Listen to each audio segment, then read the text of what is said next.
Hello, world. Brian here again. I would say happy Sabbath, but today is Sunday. I realize that some people observe a Sunday Sabbath and others observe a Saturday Sabbath. So the subject of today, as it turns out, actually happens to be exactly that. What is the Sabbath? How do we observe it? So welcome to my ministry. The first thing I want to say, and I always say, is always remember God in your life. Give Him the glory in everything.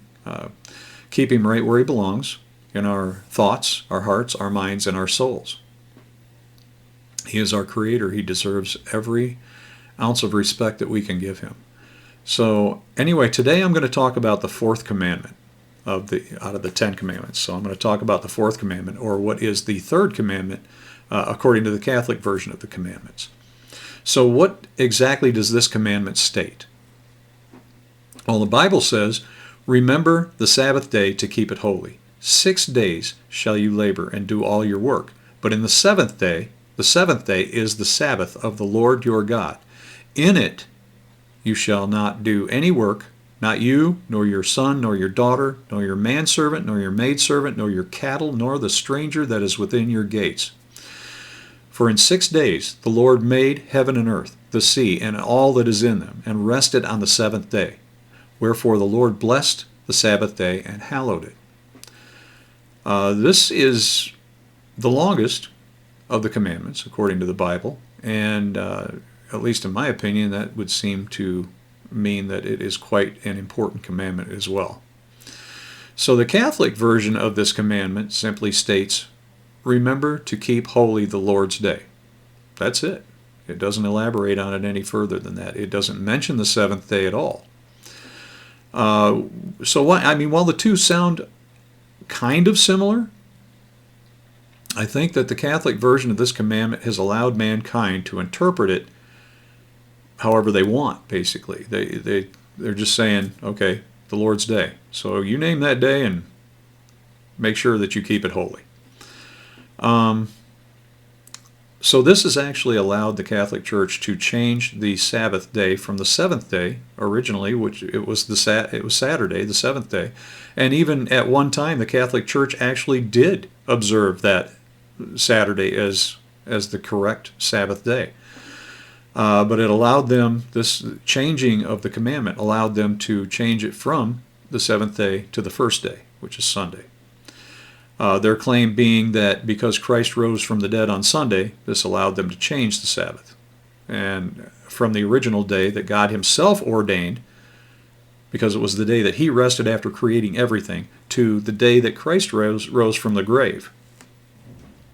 So, was this really okay to do, and did God really give His stamp of approval on it? From my personal opinion, I'm going to say no. This was not okay.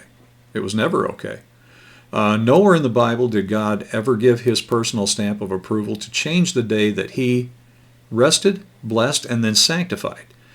Nowhere in the Bible did Jesus ever make that change or instruct that it should be changed. Jesus Himself actually observed the seventh-day Sabbath. Also, none of the apostles ever made that change after the death and resurrection of Jesus. So the blessing and sanctification of Sunday actually came after all these people were gone, and was done by man, by the church, not by God. So the truth is that Jesus actually did call on His followers to observe the commandments of God. He changed none of them.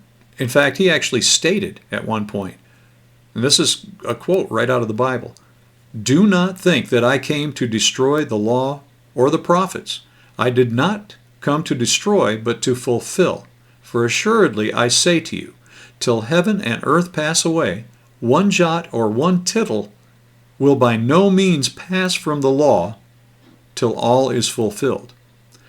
Whoever therefore breaks one of the least of these commandments and teaches men so shall be called the least in the kingdom of heaven. But whoever does and teaches them, he shall be called great in the kingdom of heaven." So Jesus actually faithfully honored and observed the Sabbath. according to the 10 laws of God. He didn't change any of this. In fact, everything he did backed up everything that God did. They are in harmony with one another, always have been. So why, then, does the majority of Christianity today observe a Sunday Sabbath every week? It kind of doesn't seem to make much sense, except that tradition has brought this down to us. So the observance of a Sunday Sabbath actually, and I'm going back in history here, it actually began sometime around the middle of the 2nd century AD, so around 150-ish, AD. And it was kind of a slow melding together of what was at the time paganism with this new Christianity. Paganism, the pagans always worshiped their sun god on the first day of the week. It was Sunday. It's called Sunday for a reason.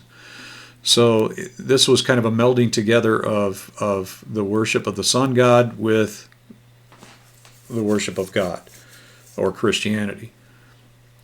And a lot of, back at that time, there was some going on, some converted Christians that were still observing Sunday as their Sabbath. And others were kind of observing both the 7th and the first day. So they were taking 2 days and working it that way. However, this didn't actually become an actual official thing until the date was March 7th, 321 AD. This was when the Roman Emperor Constantine the Great, who had recently been converted to Christianity, signed it into law. So he was still a pagan, but he was kind of a Christian pagan mix, I guess, or combination, whatever you want to call it. Anyway, by doing this, he set the precedent for all Sunday law from that time until now. So, and even beyond that, it seems like this 4th century AD there was a lot of things going on at that time. That was one of them. He signed the Sunday law. He signed Sunday worship or Sunday Sabbath into law at that point. So this came from man. This whole thing came from man. It's obvious.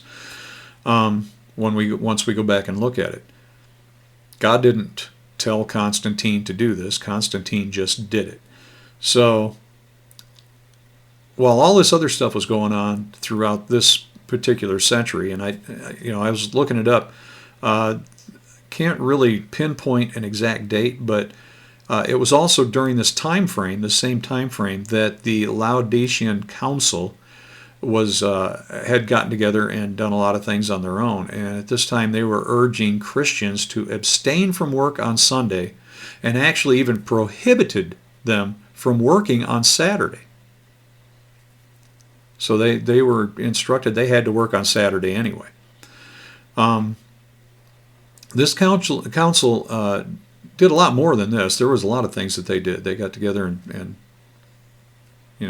created edicts from all kinds of things. But this was the council who actually also canonized the Bible as we know it today. Which is, they combined all these different specific books into the single entity that we get today, that we read today. There were many texts that were actually not included in the canonized Bible, such as the books of Enoch and Thomas, and many others. The apocryphal texts were not included also. So there were a considerable number of books and texts that were not included in the canonized Bible that we know now.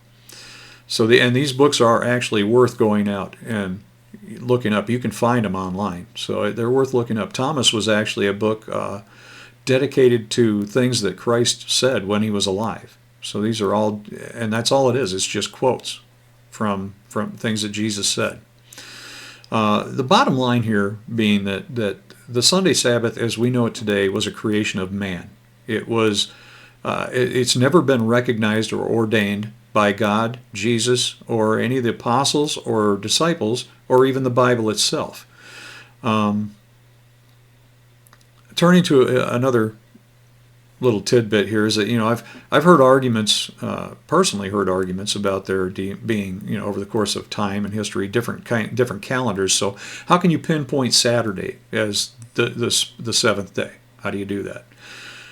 Well, if you look at the time frame when the original law, the Ten Commandments, were handed down to Moses and the Israelites from God himself, actually written in stone, this was when it started, more or less. I mean, the Jewish people, the Israelites, they knew even before that. But this was when it was handed down as a law from God, okay?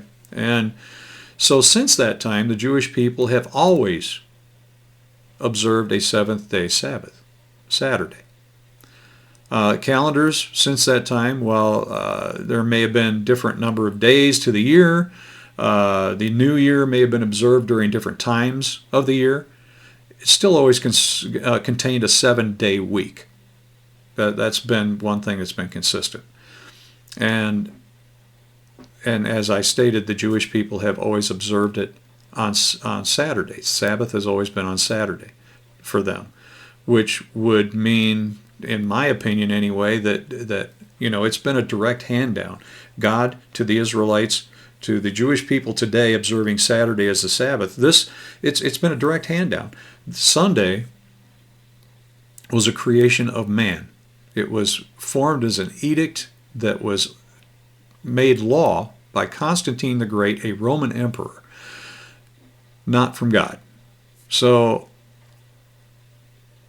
anyway,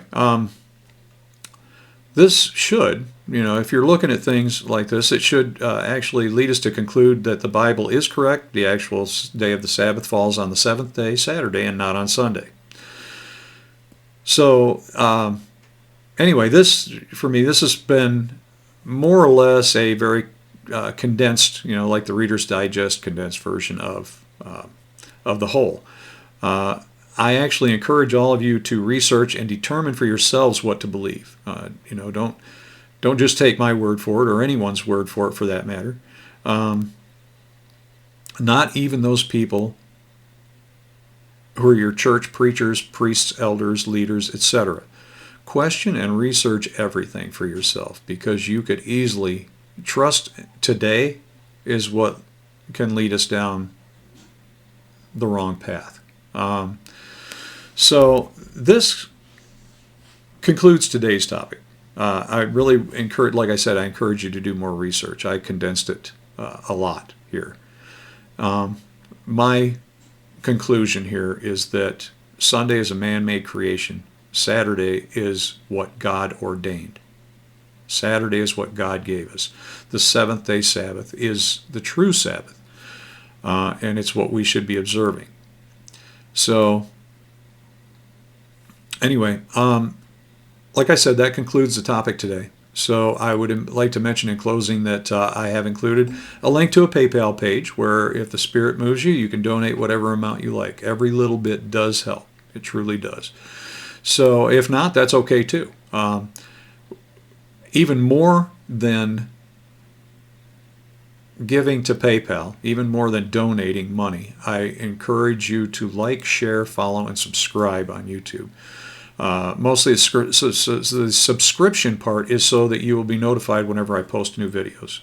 That I feel is important. But sharing these videos on Facebook or whatever, Instagram, whatever the case may be, sharing these videos is more important to me than anything, because that way you can help me get the message out to others, and other people can also be enlightened, hopefully enlightened, by these messages as well. Remember that when you share these messages, it can be passed along, and it can be passed along, whoever you know can pass it along, whoever they know can pass it along, whoever they know can pass it along.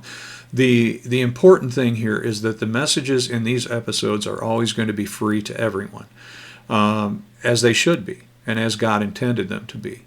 But the more people that see them, hopefully people will be moved by these messages, and hopefully it will help bring them closer to God. That is my ultimate goal. So the next episode, I think I'm going to continue on the Ten Commandments, and I may be combining several of them here going into the next few. So we'll see where we go from here, but I will continue from the fifth commandment, moving along, into them from there. So until then, please be safe, be kind to others, love your family and your friends, and those close to you. Love God and His only begotten Son, Jesus Christ. Talk to God through Jesus Christ in prayer regularly. And while you're praying for yourself and your loved ones, please remember to say something for those who are less fortunate, people who really need a blessing today. Anyway, thanks for watching and have an absolutely splendid day. Until next time, take care.